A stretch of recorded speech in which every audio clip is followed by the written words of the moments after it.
he is. Got him. Oh yeah.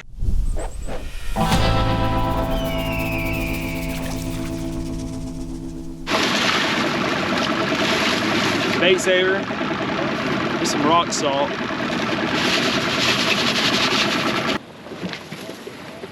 Big old carp right here. Look at that. Big old buffalo. Check this out, guys. I don't know if you can see these shad right now, how small they are. They're about 1 inch long right now. That's just your spawn. This is this year's shad right here. The spawn mixed in are these glass minnows right here. We moved spots from where we were casting it and we finally got on some. We were using some pretty big shad here, as you can see. I'm just gonna hook it through the eye right there. I'm seeing some fish on side scan right here.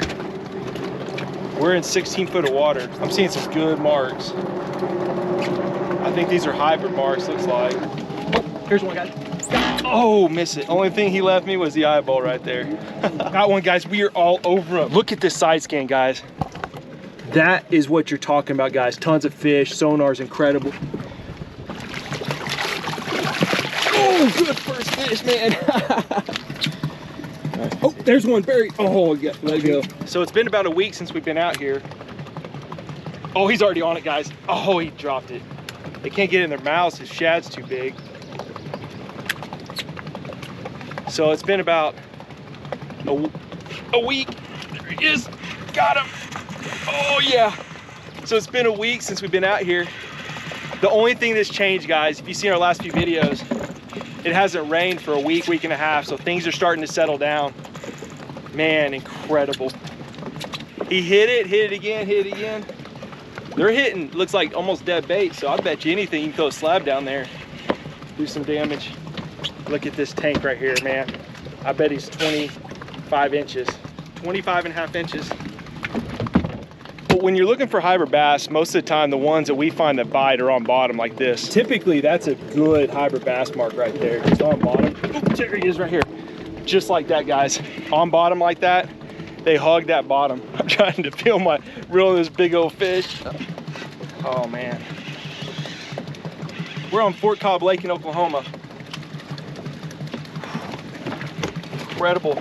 Incredible fishing, guys, already. Need me to catch you? Nah, I got him. Look at that, guys. Might be an under. There he is. I watched him pick up. Oh man. I love catching fish with a slab, artificial bait. But, you know, typically, you know, we're fishing with me, my dad and the boys, a lot of fish, put a lot of fish in the boat. Live bait is just the best way to go for the spring and summertime here in Oklahoma. Oh, there's one. Doubled up. Doubled up, baby. Woo!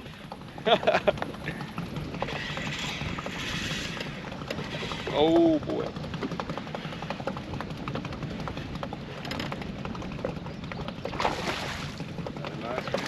Nice one.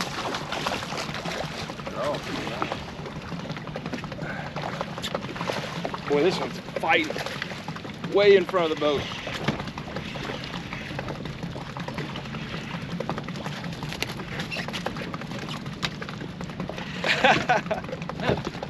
Oh man. Oh, another hoss. Oh.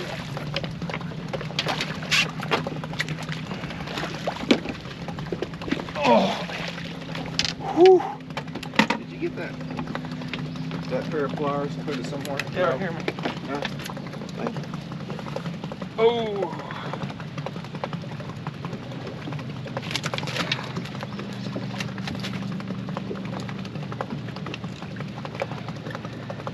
Oh man.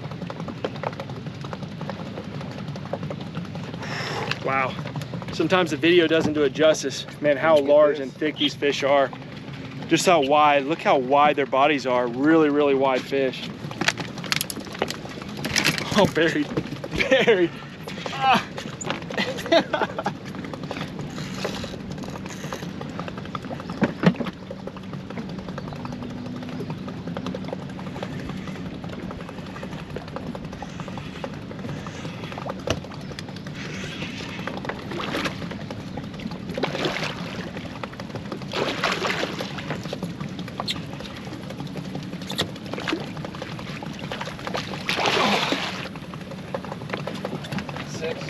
So there's a lot of ways to hook shad. This is just the way I like to hook them. Just right through the eye there at the very top of the eye socket. Can't really see, but there's this hollow spot.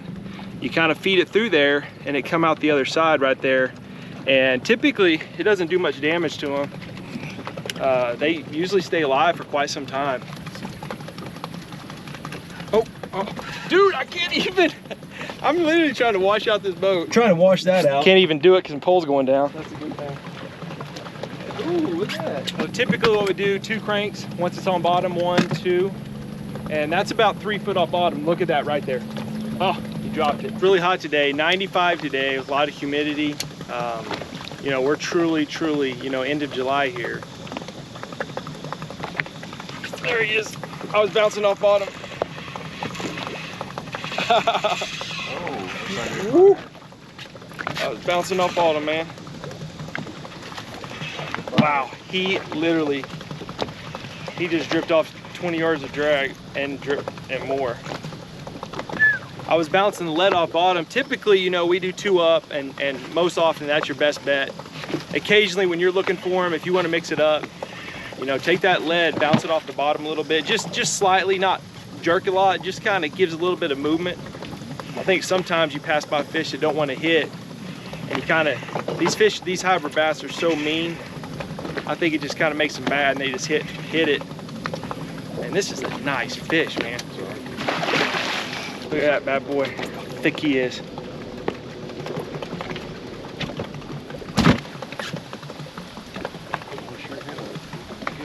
There he is.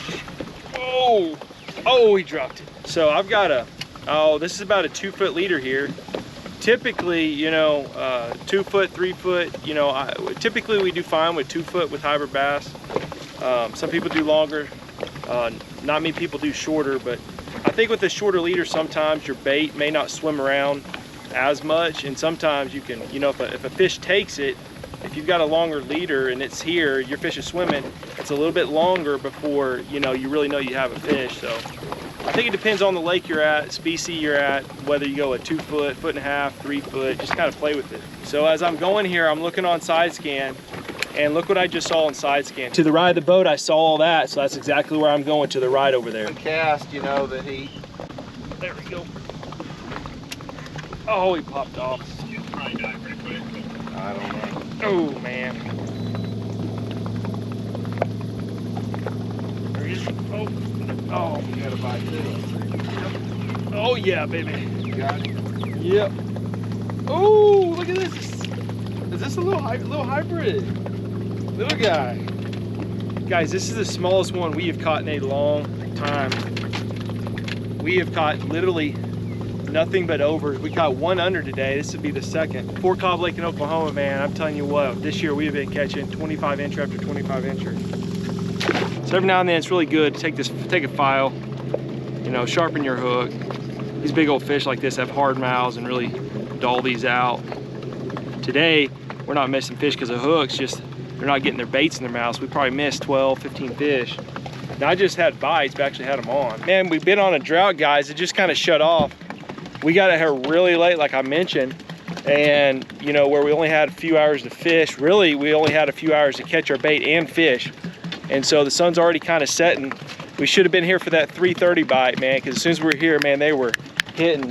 And here's another under, small one. And my dad's gonna show extreme self-control and throw this little guy back in the water.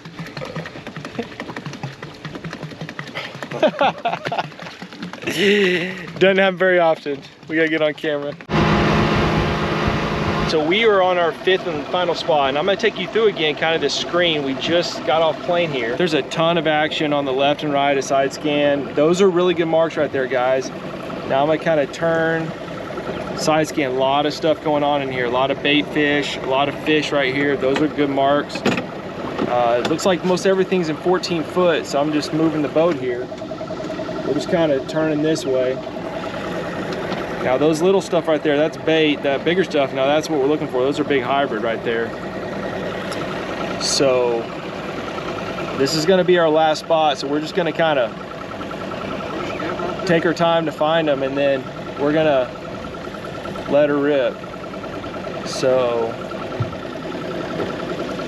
Side scan looks really good. I mean, there's fish in the area, not too plumped up. Now, if there was fish everywhere here, I could stop and just drift over here. But right here, getting down there, 12 foot. There we go, I'm gonna turn the boat a little bit to stay 12 to 14.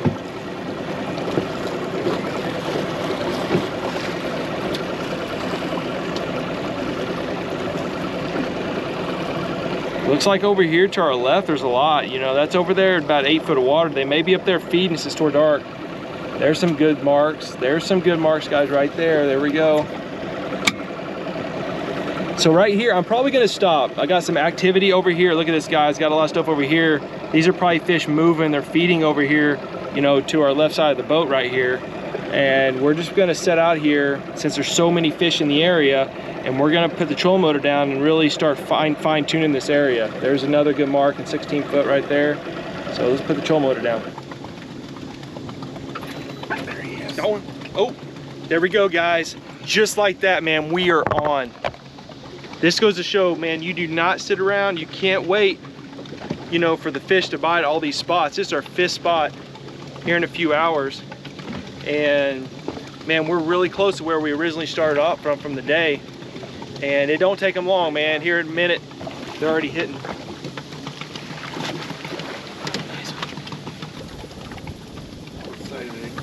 There he is. Oh boy. Oh man, he broke my line. Dude, I think I might have gotten in the trolling motor. I better go check. So I broke my line off in the trolling motor. That big old fish, man, just took me. And I'm gonna go over kind of our rig here.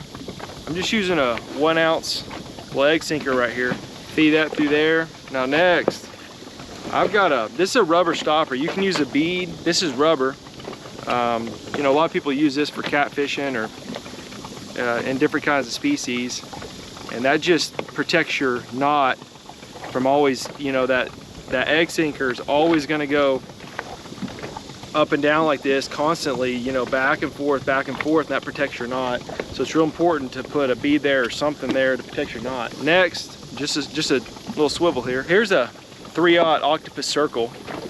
Now, typically we use 2/0, but you know, with these baits being a lot bigger right now, we went to a 3/0. So we snell all of our hooks fishing this way, live lining. So typically just go over the top like this, just like that, pull you out some extra, and just loop it like that. And then I make, you know, typically 7 turns, 3, 4, 5, 6, 7. This leader is 30-pound test. If you're gonna fish braid and you're gonna use a leader, this is gonna be about 2 foot, 2.5 foot. You really need a 30-pound leader. It's really, really important because they will break you. You know, so we used to 17 with braid. Man, we break off 5 or 6 times, you know, a trip. And so, man, if you're trying to control the fish where they're not getting your trolling motor, or, you know, over here we got the plopper and the motor behind us, it's real important to use 30 pounds. So tying this to the main line, typically I just tie a knot to it. You can loop it, just an overhand, just like you would do a lot of catfish rigs. Typically, you know, we're not taking these rigs off. If anything, you know, we use these hooks until they're so dull. We're just cutting the hooks off and changing hooks. So right here, I'm just tying just a normal, I consider the typical knot you grew up using fishing, you know, and more often than not, never fails us. Here's our rig, 1 ounce sinker. And you got the little stopper there, you can see right there. It kind of keeps it from, it protects that knot right there. And then we've got this leader's a little bit long, you know, 2.5 foot with this snelled octopus circle hook, 3/0, 2 to 3/0. And this is our setup, guys. So we're gonna call it a day. Been out here for a couple hours, man. It was hot and heavy from the very get-go. Got some really, really nice fish in here. Probably should have got out here a couple hours earlier. Next time we come out here, we're gonna get out here probably 3:30 or so, or 3:30.